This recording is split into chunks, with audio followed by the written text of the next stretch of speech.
খেলাধুলার মাধ্যমে বাংলাদেশের যুব সমাজকে, বাংলাদেশের তরুণ সমাজকে, বাংলাদেশের ভবিষ্যৎ প্রজন্মকে আমরা যাতে খেলার মাঠে আকৃষ্ট করে আমরা আমাদের যুব সমাজকে যাতে একটি সঠিক পথে পরিচালিত করতে পারি, আমরা আমাদের সেই অনৈতিকভাবে 17 বছর ধরে যুব সমাজকে যেভাবে মাদকের দিকে ঠেলে দিয়েছিল এই স্বৈরাচার সরকার, সেই মাদক থেকে আমাদের যুব সমাজকে, আমাদের তরুণ প্রজন্মকে মাঠমুখী করার জন্য, সেই মাদক মুক্ত করার জন্য আমরা চাই যে আমাদের প্রত্যেকটি বাবা মা তার সন্তানদেরকে পড়াশোনার পাশাপাশি খেলাধুলায় মাঠে তারা পাঠাবেন এবং খেলাধুলার মাধ্যমে আমরা একটি মাদক মুক্ত বাংলাদেশ গড়ব এবং সেই আমাদের বর্তমান এবং ভবিষ্যৎ প্রজন্ম, বর্তমান যুব সমাজ এবং বর্তমান তরুণ সমাজ যারা রয়েছে সকলে মিলেই আমরা একটি ঐক্যবদ্ধভাবে একটি সুন্দর সমাজ, একটি সুন্দর বাংলাদেশ গড়ব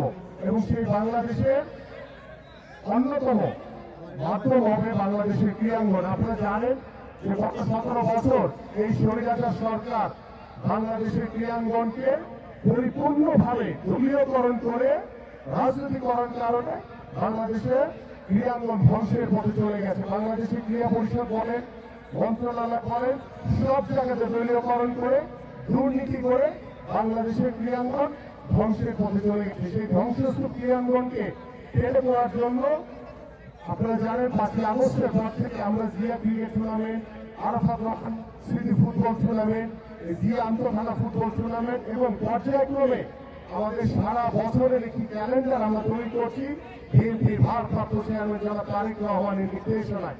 সেই ক্যালেন্ডার অনুযায়ী আমরা সারা বছর আমাদের রাজনৈতিক কর্মকাণ্ডের পাশাপাশি আমাদের খেলাধুলার যে কর্মকাণ্ড রয়েছে সেটাও আমাদের পরিচালিত হতে থাকবে। কারণ আমরা চাই বাংলাদেশকে একটি নতুন ভাবে গড়ে তোলার জন্য, বাংলাদেশকে নতুন চিন্তা নিয়ে আজকে যে বর্তমান যে যুব সমাজ রয়েছে, যে তরুণ সমাজ রয়েছে, তাদের যে নতুন চিন্তা, সেই চিন্তাকে কাজে লাগিয়ে আমরা চাই একটি সুন্দর বাংলাদেশ গড়তে, একটি সুস্থ ধারা রাজনৈতিক পরিবেশ গড়তে, যে বাংলাদেশে ভবিষ্যতে আর কোনোদিন কোনো স্বৈরাচারের জন্ম হবে না। আমরা চাই সেই বাংলাদেশের মাধ্যমে আমরা যাতে একটি ক্রীড়াঙ্গনের বাংলাদেশ, ক্রীড়াঙ্গনের পরিবেশ তৈরি করতে পারি। সেই খেলাধুলার মাধ্যমে আমরা প্রত্যেকটি আমাদের সন্তানদেরকে, আমাদের যুব সমাজকে, তরুণ সমাজকে একটি সুস্থ জাতি উপহার দিতে চাই। সেই সুস্থ জাতির খেলাধুলা হচ্ছে অন্যতম একটি মাধ্যম। তাই আমার প্রিয় উপস্থিতি, প্রিয় নেতৃবৃন্দ, আমি আমার বক্তব্য বিরত করব না।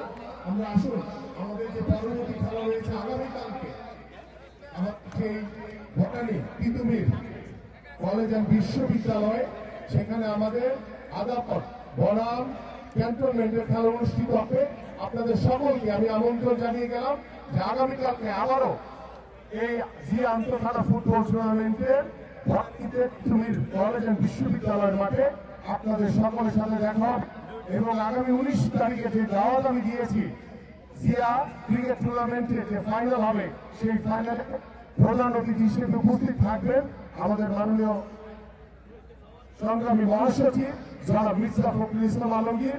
আপনারা সকলেই আমন্ত্রিত এবং আজকে খেলা শুরু করার জন্য আমি আমাদের যে রেফারি সহ খেলোয়াড়দেরকে অনুরোধ করছি যে আপনারা আপনাদের খেলা শুরু করবেন। বাট খেলা শুরু করার আগে আমাদের দলীয় সঙ্গীতের একটি প্রোগ্রাম রয়েছে, সেই দলীয় সঙ্গীতের পরে ইনশাআল্লাহ আপনারা খেলাটি শুরু করতে পারবেন।